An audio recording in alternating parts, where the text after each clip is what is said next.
and procedural and a blatant violation of the ODM constitution as well as the principles of natural justice. At no time have I been informed of any allegations against me, be they of indiscipline, insubordination, or incompetence in the execution of my duties as the Secretary General. Neither have I been invited to respond to any complaints in and out of the party on any matter that would constitute grounds for removal of a Secretary General. Consequently, no lawful organ of the party has invited me to any hearing. Indeed, as far as internal differences in opinion go, my only cry is that I have refused and I oppose any plans and schemes within the party to support President William Ruto's re-election, because I have held and continue to hold the firm position that this country cannot afford another 5 years of this expensive, divisive, incompetent, and disastrous Ruto misadventure. Kleptocracy is not a philosophy that an entire nation can give a second chance. This month marks the beginning of my 9th year as SG of ODM. I am the longest serving individual in that position.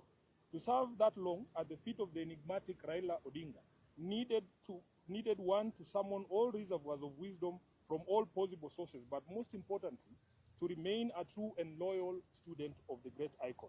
Even in the current circumstances, I would never betray the ideals and principles of my late party leader. I have served this party with loyalty, diligence, and unwavering commitment because I had a leader in Raila who nurtured young people and young leaders and knew how to bring competing interests and egos into one functional movement. Together, we have defended the Constitution, strengthened internal party structures, and safeguarded the voice of millions of Kenyans who believe in social justice and accountable leadership. My record speaks for itself, and it always will. It is in public domain that my opposition to the party's dalliance with Ruto started long before the Right Honorable Raila passed on. He understood my reasons and accommodated them. It is also a known fact that regardless of what political deals Raila struck with different regimes, he would never have allowed his beloved party to be turned into a mere appendage of State House, where decisions are rubber-stamped after instructions are received from the regime. It is painful to note that sections of the party continue to desecrate the legacy and memory of Raila by turning this party into a theater of the illegal. Just last week, on 3rd February, a Gazette notice was released purporting to legitimize the recent changes in party leadership, with the rider asking for public input within 7 days, even though the stated date had lapsed by 3 weeks. Essentially, those who now purport to run the party are aware that, for instance, the new party leader was installed unprocedural and unconstitutional. These shortcuts and illegal edicts reflect the bad manners that progressive institutions and individuals pick up as soon as they get cozy with William Ruto. I leave it to the party members to judge if this really is the path that the Right Honorable Raila Odinga had set for us. Just 4 months after his death, we can all agree that Raila must be turning in his grave. In recent times, many respected personalities within the movement have reached out to me and the rest of the leadership, seeking a middle ground of unity, at least until the National Delegates Convention is called. I may not mention all of them, but the party trustees, and they know themselves, as well as Mama Ida Odinga and Her Excellency Ruth Odinga, the women representative for Kisumu, among others, have worked tirelessly to try and unite the party and renew the spirit of Raila in the party. But it seems the rest of the leadership, answering to instructions from elsewhere, has been unable to embrace dialogue. I want to assure our members across the country that this is not about positions. It is about principle. It is about protecting the integrity of our party. It is about ensuring that ODM remains a democratic institution governed by rules and not by impulses. And whatever actions I take from here, obviously, after wide consultations, I will do so with my head held high, knowing full well that I have never once let down my leader, the Right Honorable Raila Odinga, or the members of this party who are its backbone. As I said in Busia, Raila did not raise cowards. He did not teach us to run away from hardship or challenges, but to confront them head-on. Our party constitution places a responsibility on us to fight for ODM, and fight we shall. Through all lawful means, we shall fight for this great institution until the very end. We will challenge every illegality in the courts of law and in the court of public opinion. Surrender is not an option for us. I urge our members to remain calm, steadfast, and committed to the ideals that brought us together. ODM is bigger than any individual, and it must remain anchored in justice, transparency, and respect for its own constitution. Even as we confront the spectacle of stagnation against progress and liberal versus conservative clashes in our politics, we shouldn't fall for the allure of easy largesse and cheap promises made to the electorate for the sole purpose of perpetuating the age-old slavery visited on citizens of this nation by a regime lacking in legitimacy. I remain a loyal member and the duly elected Secretary General of the ODM party.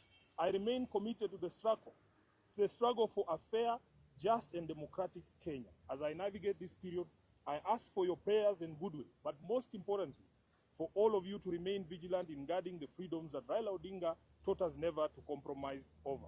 We are the generation that will reach Kana, as envisaged by the late Raila Amolo Odinga. Nothing will distract us from this endeavor. I am grateful to all of you for all the messages of support, and I want to assure you that we will be back to the grassroots bigger and more energized, beginning this Sunday in Kitengela. Thank you very much, and God bless you.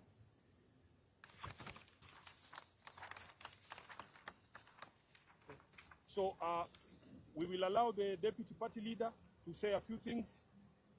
The Honorable Governor James Orengo will say a few things, and the Honorable Winnie Odinga will say a few things. Then we will take questions. Thank you. I think a few days back, I raised an alarm that ODM party is now being remote controlled from State House. And I also raised an alarm that there is an attempt to do a hostile takeover of ODM party. Now, this was not baseless. I want to inform you that last Friday, I received a call from chairperson of ODM, Madam Gladys Wanga. And Gladys Wanga gave the call to party leader, Oburu Odinga. And Honorable Oburu requested a meeting with me, which we set for Monday. And on that Monday, I requested that meeting I attend with the Secretary General, because it is important that the top leadership of the party discuss. And Honorable Buru came to that meeting with Junet Mohammed. The meeting was held at Honorable Bosire's house. And also we had our trustee, Amos Wako. And in that meeting, we raised a number of issues. One, which we agreed that the meeting of NEC that had been scheduled for Mombasa be delayed, be postponed until we get consensus in the party. We also agreed a team of trustees led by our elders, Honorable Amos Wako, Honorable Anyang'nyong, Honorable James Orengo, Honorable Bosire, and others, continue with the mediation process in the party. I am surprised that Honorable Buru told us that he needed to consult further. That consultation, he did not consult it with other key stakeholders in the party, but they proceeded that night to State House to consult William Ruto. And that's why two of us did not attend the next meeting in Mombasa, because we were waiting for feedback from Honorable Buru as to whether the next meeting in Mombasa is happening or not. I am surprised that they went ahead and made very, very critical decision of removing Honorable Sifuna as the SG. I want to call upon the membership of this party to stand firm and resist the efforts by President William Ruto to hostilely take over this party. We will not allow him. We will not allow him to have his way. And I know that many, many other leaders are going to join this cause. So we want to ask our members, especially in our stronghold, to remain calm, that Sifuna is going nowhere. And I had said that if Sifuna goes, I will also go. I want to say that these members have agreed that we will fight the war, and we still recognize Sifuna as our legitimate Secretary General, as you will discover shortly. We want to say that there is a pair in this party, which is an axis of evil. They know themselves, I'm not going to mention their name, who are working day and night to assist William Ruto to wreck this party. We will not allow you. And that's why we are saying, from this weekend, we are going to the people. We are going to our supporters, starting with Kitengela on Sunday, and on 21st, we are going to Vihiga, Kakamega, and Bungoma. So our people stay firm. We are not about to give up. We will